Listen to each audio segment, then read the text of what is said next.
I've got a small aluminum project today. A little while back, I built a little stand for my TIG fingers, and I took it into a local welding supply and got feedback on it. And they said, might want to make it a little bit smaller. So this one's a little bit smaller and it's made out of tread plate.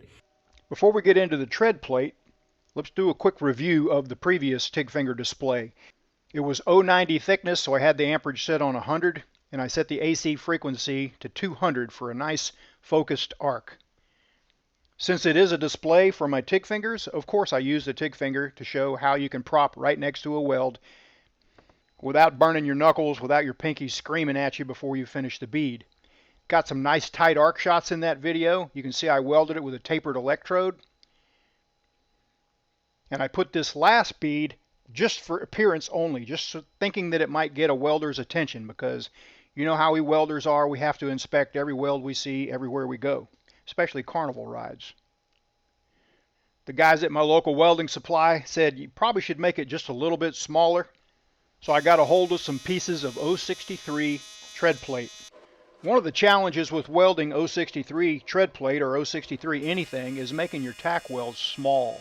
Keeping your tack welds small enough that when you go over them, you completely consume them and you can't really tell where they are. So let's walk through a tack weld here in slow motion. First off, it really helps to have a tapered electrode just about like you would weld steel. It's going to round a little bit, but only a little bit. It's going to really help focus that arc, not wander around. Put a dab of filler metal as soon as you got both pieces melted a little bit. Sometimes you have to kind of stab the filler metal in there. You don't want to get carried away with the heat until you have the two pieces joined. Otherwise you can peel back the corners. Alright, let's take another look at some tack welds here. Alright, nice tight arc. Get both pieces melted, get them joined.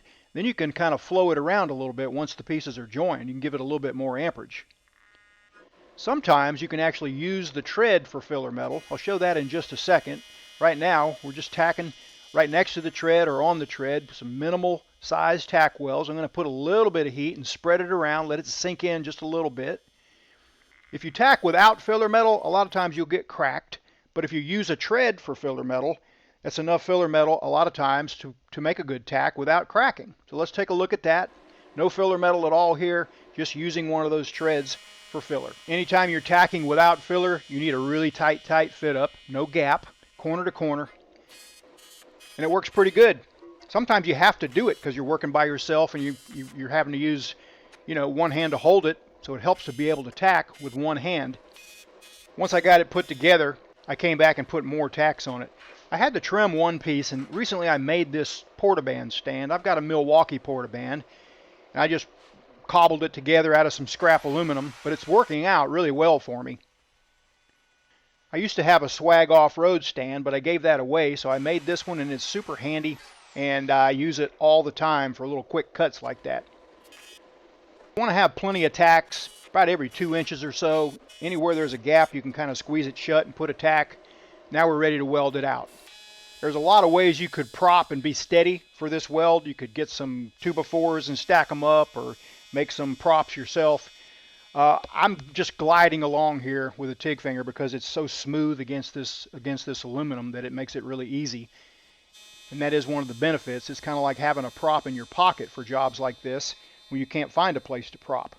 And of course, again, since this is a video on a TIG finger holder, of course I want to use it in the video. But just imagine if you were propping with your bare glove right next to the aluminum weld like this.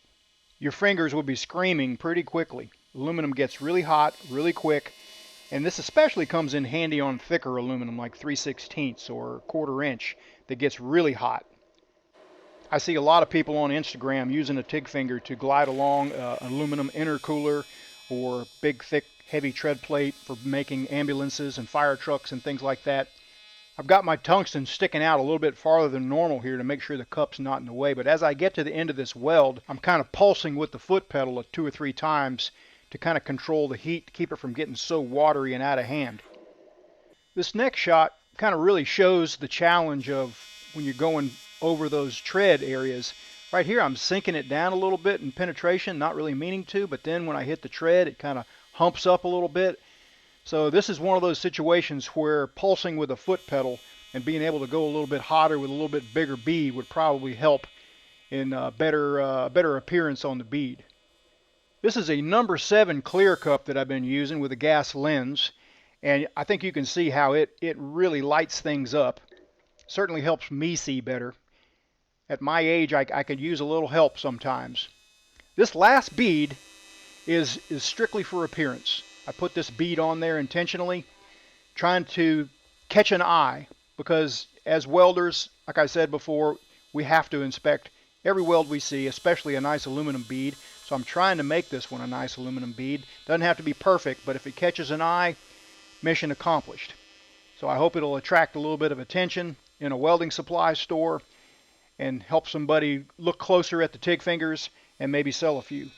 This is a straight up butt joint right here, and it's just cocked a few degrees back, so I'm getting full penetration on it because I know somebody's going to peek around the back side.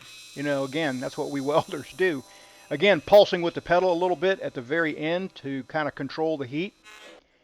And that is a wrap. Let's take a look at the finished product here, loaded with TIG fingers, a little smaller than the first one I made. This is a process here.